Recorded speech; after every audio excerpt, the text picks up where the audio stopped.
Bonsoir à tous. Nous sommes ensemble pour ces élections départementales des 20 et 27 juin avec un binôme qui nous vient du canton numéro 15, donc canton de Pointe-à-Pitre. Je veux parler de Loïc Martol, qui est responsable qualité, sécurité, environnement. Rappelez-vous, il était aussi déjà au municipal de 2020, toujours sur la commune de Pointe-à-Pitre. Valérie Ranelli Verger-Després, infirmière, elle aussi était aux élections municipales de 2020 aux côtés de Loïc Martol. Ce sont deux jeunes qui se sont lancés en politique en 2020. Avec eux, nous essaierons de comprendre leur motivation et leur implication au niveau de ce canton. Madame, monsieur, bonsoir et merci d'être avec nous. Bonsoir. Voilà, donc vous étiez au municipal de 2020, je l'ai dit. Pour vous, c'est une continuité, ces élections départementales ?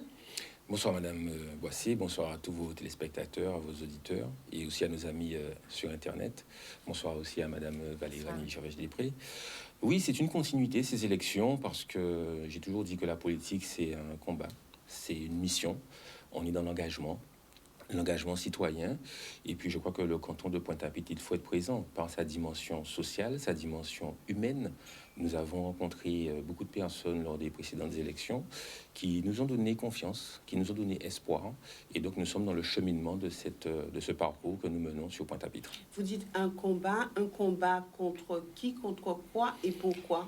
Non, le combat, c'est aussi de convaincre nos compatriotes. Parce qu'aujourd'hui, il y a une défiance par rapport aux politiques. Vous savez, quand vous êtes dans le milieu associatif, tout ce que vous faites, c'est super. Quand vous passez dans le milieu politique, on dit « Ah, mais c'est Kavin fait politique aïe ». Donc, c'est vrai que c'est pas facile aujourd'hui de convaincre nos concitoyens.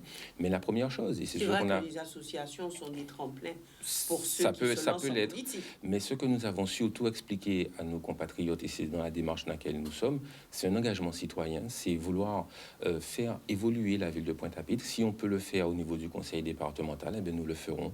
Pointe-à-Pitre a un besoin important au niveau social, au niveau humain, et nous en parlerons tout à l'heure. Oui. Pour vous, Madame Verger-Després, 2020, il n'y a pas très longtemps, c'était hier, je dirais. Qu'est-ce qui vous a poussé à vous engager, à vous impliquer en politique ? Alors effectivement, je ne suis pas connue de la sphère politique, je suis une citoyenne lambda, je suis issue de la société civile. Mon engagement politique a pris naissance suite à un constat, je suis pointoise, un constat des difficultés que rencontrent les citoyens à Pointe-à-Pitre, un constat de la dégradation des conditions de vie, un constat du patrimoine historique qui part en fumée, des personnes de plus en plus d'SDS sur le territoire, les impôts. Et à titre vraiment personnel, je dirais, quand je vois ma mère qui paie qui a 1000 euros de retraite, qui doit payer 300 euros tous les mois sous ses impôts, ces choses-là me heurtent.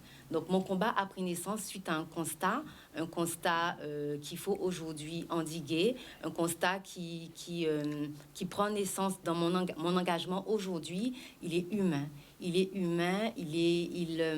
prend ses fondements sur l'équité, la justice, et c'est pour ça que je suis là aujourd'hui. Il a commencé en 2020, il continue aujourd'hui, et c'est aux côtés de Loïc Martol, initialement au projet Pointois, que nous l'avons initié. Pourquoi Loïc Martol ? Pourquoi Loïc Martol ? Ça aurait pu être quelqu'un d'autre, mais initialement, nous avions les mêmes idées, et nous avons en fait, uni nos points de vue. Je suis arrivée en tant que personnel soignant avec une expertise de santé, notamment pour les personnes marginales sur le territoire de Pointe-à-Pitre, et nous avons confronté nos idées et elles s'emboîtaient. Voilà. Alors, qu'est-ce qui vous différencie des autres binômes ? Alors, c'est une très bonne question. Je crois que nous sommes, dans un schéma de cohérence. Nous avons mené cette campagne municipale et nous allons au départemental unis. Nous sommes unis, nous sommes soudés. Quand je regarde, vous parlez des autres binômes, c'est les personnes qui sont en face de nous. On a 3 maires adjoints qui sont dans deux différents. On a des personnes qui étaient avec M. Bridan, qui sont passées avec M. Durimel, qui quittent M. Bridan pour M. Durimel, ou qui font l'inverse. Même M. Durimel lui-même disait lors du conseil municipal du 14 avril, quand on a voté sur les taxes foncières, il disait qu'il ne veut pas passer pour un maire minoritaire. Aujourd'hui, c'est le cas. Et c'est ce que nous avions toujours dit. Entre l'unité pour le changement qui avait été annoncée, et c'était plutôt l'unité pour gagner, on est dans une façade. On le savait. Madame Galvani, elle était avec M. Bridan en 2008. En 2014, elle était avec M. Bangou. En 2020, elle est avec M. Durimel. C'est sa trajectoire politique. Donc, je veux dire, il n'y a pas de cohérence aujourd'hui. Et on voit bien que sur les dossiers de la ville, vous savez, quand je vois que les priorités qui ont été annoncées par cette majorité municipale concernait uniquement l'aspect économique. Oui, la ville est en grande difficulté, mais nous vivons une situation de Covid qui est particulière. Donc, la priorité, ça a été quoi? Multiplier par 2, voire par 4 le stationnement de Pointe-à-Pitre. Augmenter les impôts à Pointe-à-Pitre. Alors on va augmenter. Non, on va pas. Non, mais je vais pas. Je suis pas. On va pas tout mélanger, mais j'explique. Et qu'aujourd'hui, ces personnes viennent vous dire, on doit faire du social parce que ils savent que les compétences du département, c'est la maison de toutes les solidarités, c'est du social. Il faut être cohérent. Deuxième chose, nous au sein de notre équipe, qu'est-ce que j'ai voulu? Nous avons échangé. Nous avons dit, voilà, nous sommes face à une situation sanitaire qui est conséquente en Guadeloupe. Qui de mieux qu'un professionnel de santé, et je remercie Mme Ranelli, pour effectivement être aux côtés de nos concitoyens. Mon remplaçant, qui est M. Patrice Thermosiris, qui est président d'un mouvement culturel, culturel, comme on dit, un groupe de carnaval, qui est aussi un président d'association, qui connaît la réalité du territoire Pointe-Trois. Et puis Mme Combé, qui est la remplaçante de Valérie, qui, elle, est au ministère du Temps Libre, comme elle aime à dire, mais c'est une retraitée, et très active dans le tissu associatif. Donc c'est aussi un mélange intergénérationnel, c'est aussi une transmission que nous faisons, et nous sommes très bien entourés, très bien encadrés. Je précise aussi par ailleurs que nous sommes soutenus par Mme Josette Borel-Lincertin, la liste Pays Guadeloupe. Vous êtes d'ailleurs le second sur cette liste. Oui, parce qu'il y a une volonté forte à affirmer sur Pointe-à-Pitre. Je regrette d'ailleurs, petite parenthèse, que sur d'autres listes, notamment la majorité municipale, la majorité au conseil régional sortante, il n'y ait aucun représentant de Pointe-à-Pitre sur cette liste, alors que Pointe-à-Pitre a un fort besoin sur l'aspect régional. Donc, vous voyez, c'est tout cela qui nous dit qu'au niveau de notre équipe... Martol, parce qu'il y a effectivement un discours, mais il y a aussi la vision des gens. Est-ce que vous ne craignez peut-être pas qu'on dise que vous êtes l'homme de toutes les élections en étant sur les départementales et aussi sur les régionales? Nous sommes une équipe, nous travaillons une équipe, il n'y a pas que moi. La preuve, nous travaillons en équipe et c'est avec beaucoup de concertation, beaucoup d'échanges, beaucoup de discussions. Sur l'aspect régional, nous sommes dans un large rassemblement. Sur l'aspect départemental, nous sommes sur le canton Pointe-Trois. Il faut être présent sur ce canton Pointe-Trois parce qu'il y a une forte attente, justement. Et si je peux aider dans le canton, je le ferai volontiers. Et je le ferai quelles que soient les associations, parce qu'il y a beaucoup d'associations qui sont malheureusement un peu politisées à Pointe-à-Pitre, mais je le ferai avec tout le monde. C'est ensemble que nous le ferons. Quand je suis dans l'opposition à Pointe-à-Pitre, je propose des fois des choses où, même si c'est une bonne idée, mais comme je suis dans l'opposition, c'est pas toujours suivi. C'est pas grave. Les Pointe-Trois savent. Moi, j'étais cohérent. Je suis présent à tous les conseils municipaux, contrairement même à nos amis de la minorité qui n'étaient pas présents lors du dernier conseil municipal. Je suis là, je suis présent. J'estime que quand on est un élu, on doit être présent là où on doit siéger. Il n'est pas normal aujourd'hui que nos élus ne viennent pas tout le temps, ne viennent pas. Et puis après, on s'étonne qu'il y a cette défiance vis-à-vis des élus. Donc non, il faut être présent. Moi, je suis là, je suis bien présent. Après cette élection municipale, je ne l'ai pas gagnée, mais j'ai continué à travailler pour les Pointe-Trois. J'ai continué à mobiliser mon équipe pour Pointe-à-Pitre. J'ai continué à être force de proposition. Et c'est dans cette continuité que nous sommes. Alors, lorsque Loïc Martol dit « j'ai continué à travailler pour les Pointe-Trois », qu'avez-vous fait concrètement? Vous avez parlé de social, et effectivement, nous sommes en plein au niveau de ces élections départementales. Donc, qu'avez-vous fait? Que faites-vous pour les Pointe-Trois déjà, et qu'avez-vous l'intention de faire? Alors, quand Loïc parle effectivement de travail, les élections ont vraiment démontré sur le plateau qu'en fait, nous avons eu 15% au premier tour. 17% au deuxième tour. Nous avons mené une campagne de terrain. On représentait 904 voix. Tout à fait. C'était 17,19%. Exact. Alors, nous étions sur le terrain. Nous avons mené une campagne de terrain, une campagne de proximité. Nous étions à l'écoute des gens. Nous avons discuté avec les gens. Nous avons planifier, organiser toutes nos discussions. Notre campagne aussi a été menée sous les réseaux sociaux. Ça nous a été bénéfique. Et aujourd'hui, nous aspirons à mener ce combat-là au départemental parce que les problématiques inhérentes à Pointe-à-Pitre sont aussi des problématiques inhérentes à d'autres localités en Guadeloupe. Alors pour compléter un petit peu, si je peux me permettre la réponse Vous pouvez y aller. Valérie, sur le tissu associatif, nous avons été très présents, notamment en essayant d'apporter un maximum de soutien à certaines personnes en grande difficulté. Nous avons aussi accompagné des associations sur le numérique à Pointe-à-Pitre. Quand on a vu, moi ça fait 5-6 ans que je fais des choses sur le numérique à Pointe-à-Pitre, et avec une belle équipe d'ailleurs, que je remercie ce soir, nous avons poursuivi cette activité numérique sur Pointe-à-Pitre parce que nous savons que la petite mamie qui est chez elle, qui a besoin de faire ses démarches et qui se retrouve finalement confrontée à l'isolement, qui se retrouve confrontée à des difficultés, là, il faut être présent et nous le sommes et nous le serons. Troisième élément, c'est que on est aux côtés de personnes en difficulté. On ne dit pas moi, je ne dis pas tous les jours ce que je fais.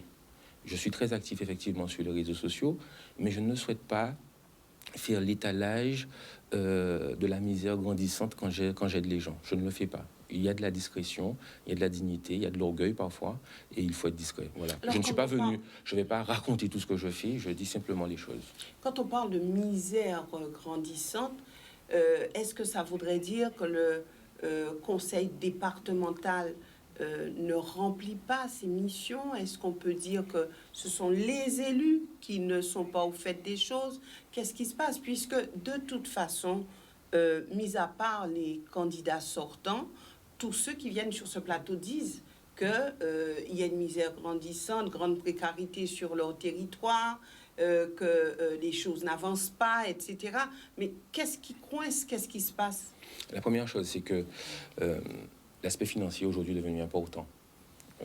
J'étais par ailleurs il y a 2-3 jours au CCAS, où on discute de certaines choses.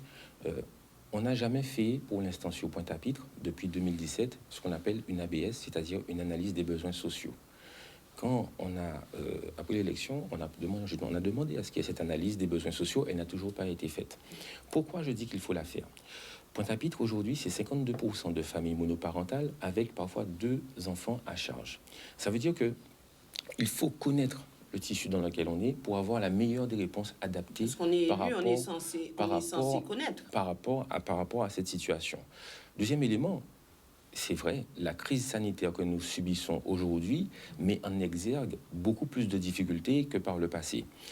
Et pour parler au niveau du conseil départemental, par rapport à l'excédent effectivement qu'il y a dans ce budget sur le conseil départemental, c'est plus de 20 millions qui ont été réinjectés pour le plan de relance de 2021 au niveau du budget départemental. Donc ce que je veux dire, c'est qu'il y a les éléments peut-être pour améliorer les choses.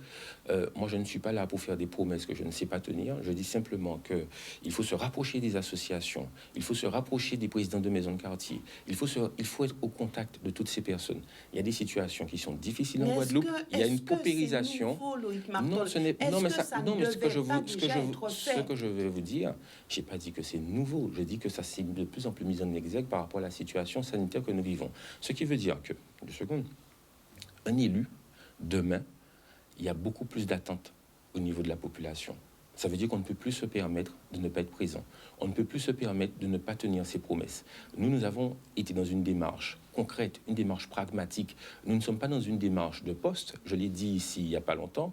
Quand on m'a proposé d'être premier maire adjoint, aussi bien dans le camp du Rimel que dans le camp Bangou, je ne m'y retrouvais pas par rapport au projet qui était présenté par ces personnes. Il n'y a pas eu de projets qui m'ont été présentés. J'ai refusé. J'ai discuté avec mon équipe, on a refusé. Toutes ces personnes nous ont présenté d'être premier maire adjoint. On a discuté avec notre équipe, on a dit, on reste cohérent avec nous-mêmes. C'est ça, faire la politique autrement. C'est pas aller chercher des postes, c'est pas aller chercher des mandats. Quand je vois dans la majorité... Mais est-ce que vous n'auriez pas été plus utile, Loïc Martol, en étant premier maire adjoint? Quand je vois dans la majorité, ne serait-ce que pour mettre à jour un organigramme, on met plus d'1 an et qu'il est à peine validé, pas consulté par tous les syndicats.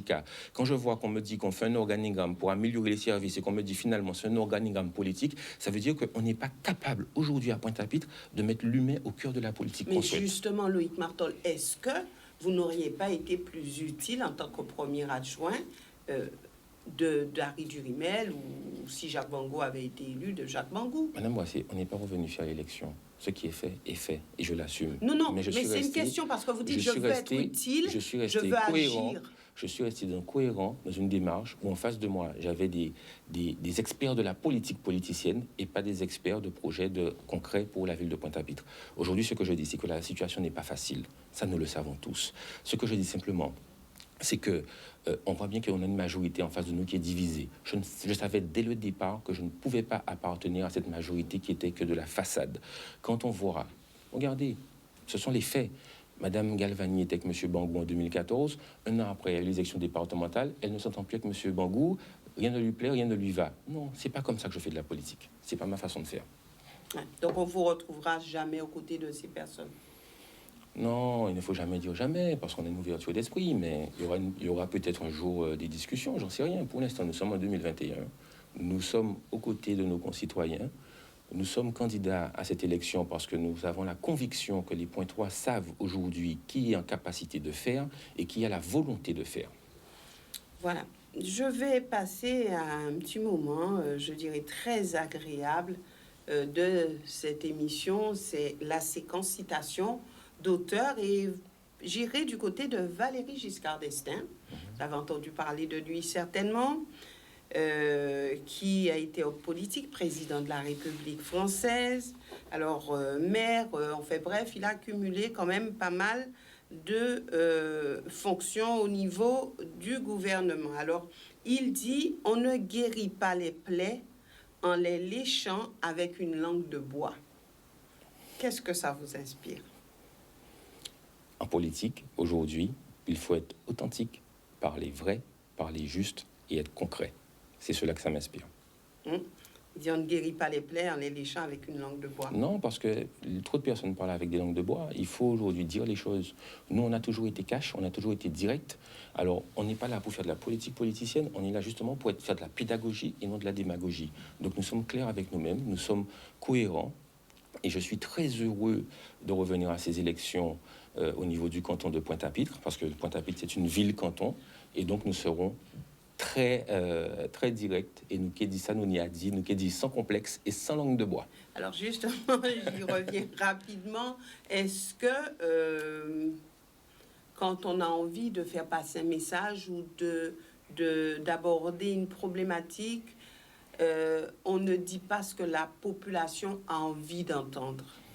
Alors, et est-ce que ce n'est pas ce qui paye d'ailleurs? Non, mais peut-être, mais je crois qu'aujourd'hui, nos citoyens sont cohérents. Ils veulent voir vraiment qui vous êtes.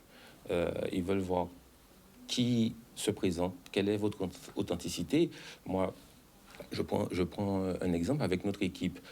J'invite toutes les personnes qui nous regardent ce soir à aller regarder notre page Facebook News La Pointe, NIOUZ La Pointe, où nous avons créé un blog, un journal, pour échanger avec les personnes, d'aller regarder aussi notre page Choisir d'avancer ou ma page Loïc Martol. On est cohérent.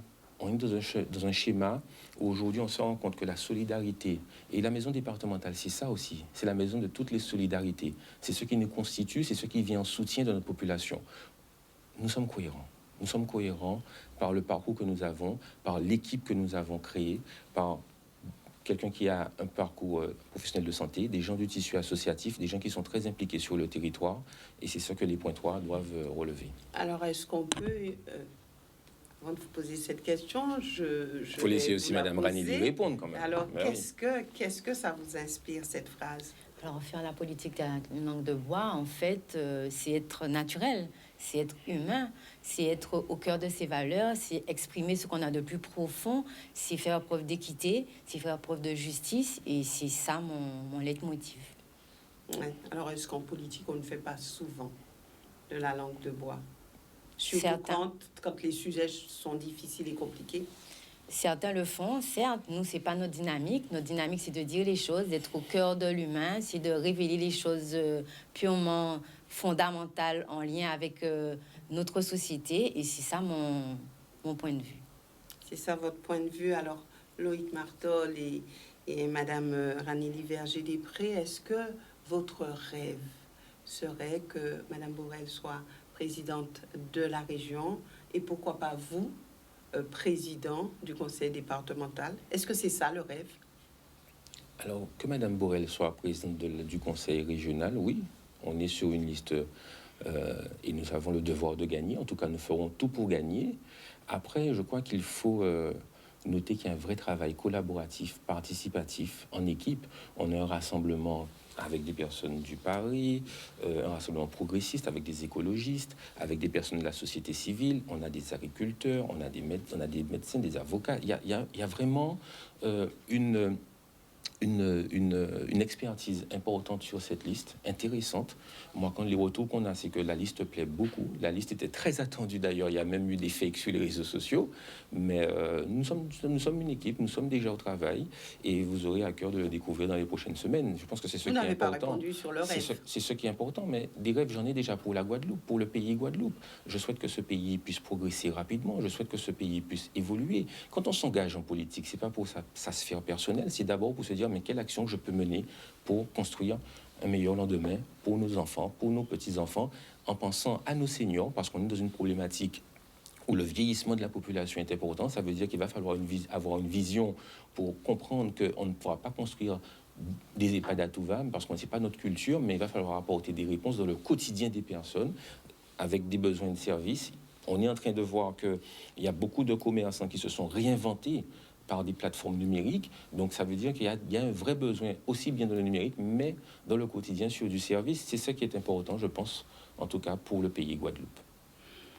Et pour vous, le rêve, c'est quoi? Je pars du principe que tout projet, tout grand projet, c'est mené par un rêve. Effectivement, il y a le rêve initial, le projet est grandi, nous menons les actions, nous parlons de nous exprimons nos idées et le rêve se concrétise. Oui, c'est un rêve qui va se concrétiser. Vous avez rencontré les personnes âgées? Oui. Oui, mais alors moi j'en vois depuis des années qui me font part effectivement de leur souffrance. On vit une époque qui est très difficile. Très difficile. Alors, quelles sont les attentes de ces personnes? Parler vrai, dire les choses justes, ne pas promettre si on ne sait pas faire, être dans la proximité, parce que ce qui nous manque parfois, c'est de la proximité. Et puis aussi avoir cette capacité à suivre les dossiers, à apporter des réponses. C'est ce qui manque. Moi, je vois par exemple, il y a des personnes qui ont des démarches à faire, mais qui ne savent pas forcément les faire ou qui ont des difficultés à les faire. Et parfois, ça nous paraît simple, mais il faut aussi être à leur côté. Alors, pour est-ce comprendre qu'un ça. homme politique qui ne promet pas est crédible aujourd'hui? La crédibilité se construit surtout dans le temps. La crédibilité, c'est de dire, mais voilà, vous avez dit ça, ok, mais est-ce que vous allez le faire? Pourquoi vous ne l'avez pas fait? Et être surtout capable de toujours parler vrai. C'est ça qui est aujourd'hui qui est important. Je crois qu'il y a une forte attente de nos concitoyens. Moi, je vois sur les réseaux sociaux un climat qui est anxiogène, mais c'est parce qu'il y a une grande attente. Je dis aujourd'hui que pour s'engager en politique, il faut du courage, il faut aussi de l'audace, il faut de la conviction. Et je salue toutes les personnes qui sont autour de nous, qui nous soutiennent, qui, partout où on passe, qui nous disent, allez-y, on est avec vous. Face en plus à une majorité divisée, face à une autre minorité qui est quasiment inexistante sur le territoire, je crois que nous sommes prêts. Nous sommes prêts. La cible des réseaux sociaux, ce sont les jeunes, plutôt non, qui, alors vous savez, moi, sont là, les personnes âgées. vous savez, pas moi, vraiment. moi, je vous dis, je suis cohérent. Les réseaux sociaux, ça ne fait pas tout. C'est un support qui existe aujourd'hui. Très utilisé par je crois, oui, mais les candidats et par les hommes politiques. Oui, mais on n'a pas trop le choix vu la campagne qui s'annonce. Mais en même temps, ce qui est important, c'est la proximité, c'est être sur le terrain, c'est rencontrer les personnes. Et je peux d'ores et déjà vous dire que je le fais toujours, je l'ai fait continuellement après ces élections de 2020. Et quand la campagne va s'annoncer, je serai tous les jours à Pointe-à-Pitre et partout en Guadeloupe où on aura besoin de moi. Maintenant, vous avez un petit peu de temps, pas beaucoup, pour nous avancer un engagement. Alors, vous avez dit que, bon, on ne peut pas promettre si on ne sait pas faire, mais je pense qu'il y a au moins une action que vous pourrez mener si vous êtes élu les 20 ou 27 juin. Alors, ce serait quoi, l'engagement? Alors, d'abord pour vous. Alors, l'engagement, pour moi, ce serait les personnes âgées. La dernière étude qui est sortie a vraiment démontré que dans les 10 prochaines années, un tiers de la population aura plus de 60 ans. Il est important de prévenir le grand âge. Prévenir le grand âge, il faut penser, il faut organiser. Organiser, on ne peut pas institutionnaliser tout le monde, on ne peut pas créer des EHPAD. Toutes les familles n'ont pas les moyens de payer des EHPAD. Partant de ce principe, il est important d'organiser la présence de nos seniors au domicile. Pour l'organiser, il faut la résorption de l'habitat, il faut mettre des personnes au domicile pour pouvoir aider, aider nos grands-parents. Il s'agit des aides ménagères, de l'aide à la personne, de la télésurveillance, de la location personnalisée à l'autonomie. Ce sont des systèmes qui existent déjà, mais il faut l'organiser parce que la population est vieillissante. Oui. Alors moi, je dirais, il y a deux choses qui me tiennent à cœur. La première chose, c'est de fédérer toutes les associations qui sont à Pointe-à-Pitre. Ça va être une tâche non, mais facile, selon vous? Non, ce ne sera pas forcément facile, mais je souhaite vraiment les fédérer parce qu'elles font toutes beaucoup de choses très très bien. Mais c'est quand même un peu triste de voir que c'est par quartier et pas forcément uni. Ça, c'est le premier point. Le deuxième point que je souhaite, c'est mettre en place rapidement, si on gagne cette élection, ce sera plus facile si effectivement on peut injecter des fonds qui permettront de mettre en place un local pour permettre aux personnes de venir faire toutes leurs démarches informatiques, numériques. Je souhaite vraiment mettre un accent fort là-dessus et rapidement, j'en ai déjà parlé avec certaines personnes, qu'on puisse avoir un local à disposition avec des ordinateurs, puisque nous le faisions gratuitement déjà par moment, pour permettre à ces personnes de venir vraiment vivre dans cette époque qui bouge et après voir qu'est-ce qu'on peut proposer pour la lutte contre l'isolement pour toutes ces personnes. Je n'oublie pas aussi les collèges. L'éducation, c'est un point important parce que avec cette histoire de demi-jauge aujourd'hui, il faudra aussi discuter avec les principaux de collège, les professeurs aussi par rapport à ça. Et puis, la culture et le sport. On oublie très souvent la culture et le sport parce qu'il est possible par rapport à certaines compétences partagées dans le cadre de la loi Notary de mettre un accent fort sur la culture et le sport. Pointe-à-Pitre, je rappelle quand même que c'est une ville qui a un fort patrimoine culturel et ce sera un cheval de bataille aussi que nous allons mener pour Pointe-à-Pitre. Alors, cheval de bataille mené pour Pointe-à-Pitre, vous avez fait don de vous-même à Pointe-à-Pitre. Mais vous savez, je suis très impliqué, j'ai toujours été très impliqué sur la ville de Pointe-à-Pitre et je continuerai à le faire. Voilà. Et j'ai toujours dit, je ne suis pas venu pour une élection, je suis venu pour un engagement. Vous êtes le chouchou des jeunes de Pointe-à-Pitre? Je ne sais pas si je suis le chouchou, j'en rencontre certains, vous savez. Je ne sais pas si je suis le chouchou, mais j'en connais beaucoup. Et je connais aussi des entrepreneurs qui sont à Pointe-à-Pitre, des jeunes entrepreneurs qui veulent entreprendre à Pointe-à-Pitre. Et vous savez, sans faire de critique, mais il y a des jeunes qui m'ont dit, mais tu vois, Martol, on a déposé des dossiers à la région pour avoir une demande de subvention. Et quand on entend à la télé qu'on donne 450 000 euros à une société qui n'est même pas encore créée une subvention, ça nous interpelle. Et il faut que les citoyens soient de plus en plus interpellés. Il faut de la cohérence, il faut de la visibilité, et il faut de la lisibilité, pardon, et il faut du concret. Est-ce que l'intérêt, c'est de dire aux jeunes, ne vous inquiétez pas, si je suis à la région ou si je suis au département, j'agirai pour vous et ne vous inquiétez pas, votre avenir sera meilleur? Il faut dire aux jeunes simplement que nous serons à leur côté, que dans toutes les démarches administratives qu'ils auront à faire, parce que parfois c'est un labyrinthe, et leur dire qu'on fera le maximum. Voilà. Je ne fais pas de promesses inutiles, on fera le maximum. J'ai la chance d'avoir une équipe qui est très dynamique, une équipe qui a envie de faire. Dans l'équipe de Madame Borel à la région, il y a beaucoup de jeunes. Moi, quand je les vois sur leur dossier, quand je les vois sur leur tablette, quand je les vois faire les choses, ils le font assez rapidement, j'ai confiance. Et puis, vous savez, je vais vous dire, ne serait-ce qu'aujourd'hui au conseil départemental, Madame Borel, l'équipe qui est en place, paye ses factures fournisseurs à 30 jours. Et ça, c'est pour une collectivité, il faut le souligner. Et elle vous a donné les petits tuyaux pour être à l'aise au conseil départemental? Mais déjà, Madame Borel, c'est quelqu'un qui a une expérience, qui vient de la société civile, qui a une volonté de transmettre. Et la première chose, c'est que elle le démontre déjà. Elle dit ce qu'elle fait déjà par la liste que nous allons mener pour le pays Guadeloupe. Aujourd'hui, vous dites que vous êtes les meilleurs placés pour remporter cette élection? Oui. Et vous êtes sûr nous avons de débuté remporter cette élection? Nous avons débuté un combat, nous continuons et nous y croyons. Alors, moi, vous savez, je dis qu'aucune élection n'est gagnée à l'avance. On est dans l'humilité. Nous sommes vraiment dans l'action et nous allons le démontrer. Nous allons être vraiment sur le terrain, proche des personnes, et nous aurons aussi des temps forts sur Pointe-à-Pitre, mais sur la Guadeloupe. On ne peut pas encore tout dire, mais nous serons... Ça veut dire que vous avez des soutiens forts? Nous serons, comme je l'ai dit, présents avec force, détermination et méthode. Lorsque vous parlez de force, on a parlé de langue de bois. Tout à l'heure, vous n'avez certainement pas la langue de bois. On peut dire que le PS vous soutient déjà? Aujourd'hui, on est soutenu par le PS, par le Paris. On est soutenu aussi par Caraïbes Écologie Les Verts. Et je peux vous le dire un peu en scoop, parce que ça va sortir aujourd'hui ou demain. On sera soutenu aussi par le MoDem. Donc je pense que c'est aussi une volonté d'apporter... moi, j'étais soutenu par le MoDem l'an dernier un petit peu. Donc c'est aussi une volonté vraiment d'apporter toute l'énergie qu'il faut à cette liste pour gagner cette élection. Merci à vous d'être venus sur ce plateau. Merci aussi à vous, téléspectateurs, de nous avoir suivis. Je rappelle que vous pouvez regarder cette émission donc sur le Facebook de Canal 10, sur YouTube aussi. Et puis, une rediffusion sera faite demain à 9h30. Donc, n'hésitez pas, vous pouvez regarder encore et encore, puisque ces élections sont sur plusieurs supports pour que vous puissiez faire un choix sur ce canton de Pointe-à-Pitre. Excellente soirée à tous.